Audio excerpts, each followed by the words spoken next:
मन्दिरभित्र आएपछि मैले बिर्सनै नसक्ने कुरा, भगवान भन्दा पनि ठुलो मेरो आमालाई चाहिँ, मेरो मम्मीलाई म मिस गर्न चाहन्छु। मम्मी, तपाईँको छोराले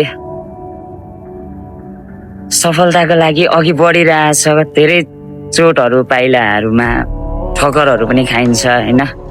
जस्तो सुकै परिस्थितिमा पनि हजुरले साथ दिनुभएको छ। Thank you so much. Lots of love you. अनि मेरो बहिनीको त कुरै छोडिदिउँ। जस्तो सुकै परिस्थिति हुँदाखेरि पनि म रुँदा पनि हाँस्दा पनि उसले सम्झाउने बुझाउने, यति धेरै माया साथ सपोर्ट छ मेरो फ्यामिलीबाट। धेरै धेरै धन्यवाद।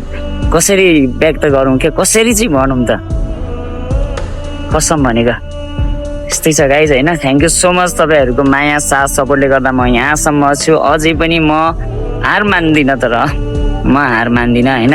म आफ्नो काम गर्छु, अरूले के भन्छ त्यो सोच्दिनँ। म आफ्नो काम गर्छु कन्टिन्यू। मेरो काम भनेको भिडियो बनाउने हो। म अनलाइन गर्छु, अफलाइनमा पनि मेरो काम त्यही छ। आज म कुङ्गेश्वर महादेवकोमा आएको थिएँ है। छोटो मैले मागिसकेको छु माग्ने कुराहरू। सबैलाई रक्षा गर्नुहोस् भगवान, त्यही भन्न चाहन्छु है। मेरो साथीहरू पनि छन् यतापट्टि बाहिरतिर घुम्दैछन् उनीहरू। म चाहिँ यता भित्र छु है। फोटोसुटहरू पनि भइसकेको छ। अब त्यही हो। अब मम्मीलाई चाहिँ लास्ट टाइम मिस गरिरहेको छु। मम्मी र बहिनीलाई चाहिँ अलवेज कसम लभ यु म।